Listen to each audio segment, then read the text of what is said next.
से अभावी दादा गुरुदेव श्री पेश्वर जी महाराज एवं परम पूज्य गुरुदेव की पावन चरण कला में कोटि से वंदन अभिवंदन। उपस्थित धर्म वृंदों, आगे समक्ष विषय चल रहे हैं गुरु के ऊपर। यानी जो हमारे धर्म के जो गुरु हैं, उससे जो हमें धर्म का मार्ग बताने वाले,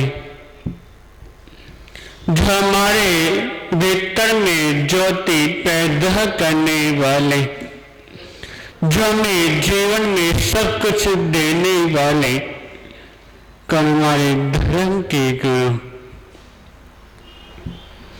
व्यक्ति को कैसे गुरु की खोज करनी चाहिए? जिसके चरणों में बैठने से व्यक्ति को शांति की प्राप्ति हो, जिनके चरणों में बैठने से व्यक्ति को ये पता चल सके कि मैं कौन हूं,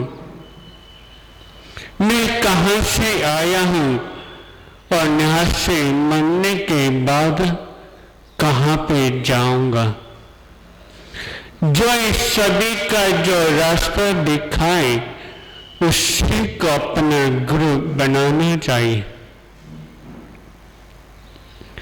कई कहते कि मैंने गुरु के दर्शन करना चाहता हूं, पर मेरे गुरु मेरे से दूर रहते हैं। मैं ऐसा क्या करूं जिससे मैं साक्षात गुरु के दर्शन कर सकूं, अपने गुरु को प्राप्त कर सकूं, अपनी इच्छा गुरु के चरणों में रख सकूं और जो मैं चाहता वो सब कुछ प्राप्त कर सकूं। अधिक कोई व्यक्ति गुरु की माटी की प्रतिमा बनाकर यदि उसे पूजा याचना भी करता है तो उसके मन की मनोकामना अपने भी पूर्ण हो जाती है। क्योंकि गुरु भी एक मालिक की तरह होते हैं। जैसे माली होता है, वो बगिया में जब कोई पेड़ लगाता है तो उसको कितनी मेहनत करनी पड़ती है। पहले वो बाजार से पहले बीज लेके आता है, एक खाद लेके आता है, अच्छी माटी लेकर आता है। किसके लिए? उस बीज को एक पेड़ का रूप देने के लिए। फिर अच्छे से एक जमीन को देखता है, मैं कहाँ पे इस बीज को बोऊं जिससे अच्छा सा ये उत्पन्न हो सके। फिर अच्छे स्थान देकर उसे बीज रोपण करता है, उसमें से खाद डालता है, रोज समय समय खाद दाना पानी देना, वो समय समय वो उसकी देखभाल करता रहता है। जीव जंतुओं से पशुओं से उसकी रखवाली करता रहता है। जब वो एक बीज धीरे धीरे करके जब पेड़ का रूप जब धारण जब कर लेता है, उसके बाद माली से रखवाली करना छोड़ देता है और माली से बीज की देखभाल उस समय तक करता है जब तक वो दूसरों की देखभाल नहीं कर पाता।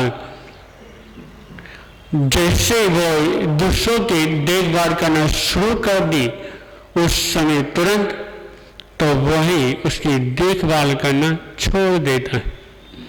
यानी गुरु भी ऐसे ही करते हैं। जब कोई शिष्य के चरणों में शिक्षा ग्रहण करने के लिए आता है तो गुरु उसको शिक्षा देते रहते हैं। उस समय तक उसको शिक्षा देते रहते हैं जब तक उनका शिष्य अपने पैरों में खड़ा नहीं हो जाता। जो गुरु को जब देखता कि मेरा शिष्य अब अपने पैरों में खड़ा हो चुका है, अब ये समाज को संभाल सकता है, समाज के दुख दर्द को मिटा सकता है, श्री गुरु उसको से मार्ग पर भेजते कि शिष्य तुम वहां पे जाओ, धर्म के ज्योति जलाओ, हर व्यक्ति के दिल में धर्म की ज्योति जलाओ, दुख को कष्ट का निवारण करो। श्री गुरु को उसके मार्ग पर भेजते हैं, क्योंकि जब तक शिष्य अपने पैरों पर खड़ा नहीं हो सकता तो व्यक्ति के दिलों में धर्म की ज्योति कैसे जलाएगा? बिल्कुल भी नहीं।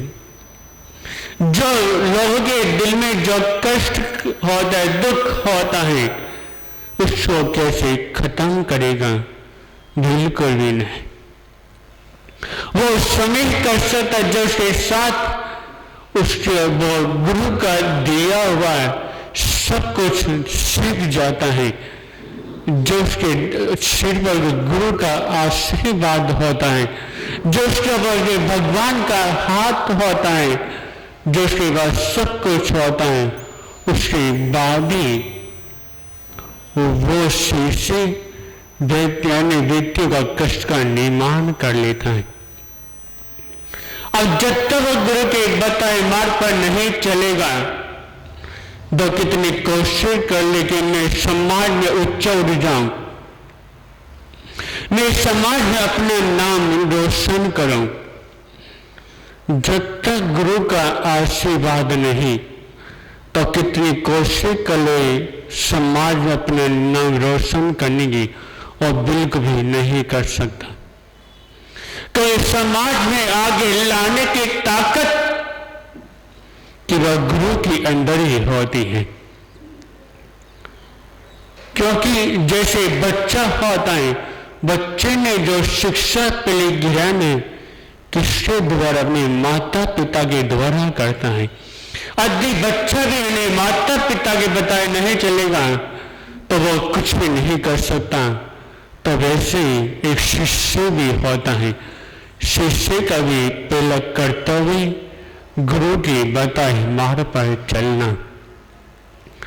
तो इसलिए हमेशा अपने दिल में हमेशा किसकी ज्योति? गुरु की ज्योति जलाएं। अध्या के दिन में गुरु की ज्योति जागेगी तो अपने आप ही सुख प्राप्त हो जाएगा। तो इसलिए हमेशा अपने दिल में गुरु का जाप करें और गुरु का स्मरण करें, और जितना गुरु का स्मरण करेंगे उतना ही आपके जीवन का कल्याण होगा। तो आए तो नहीं। ओम शांति।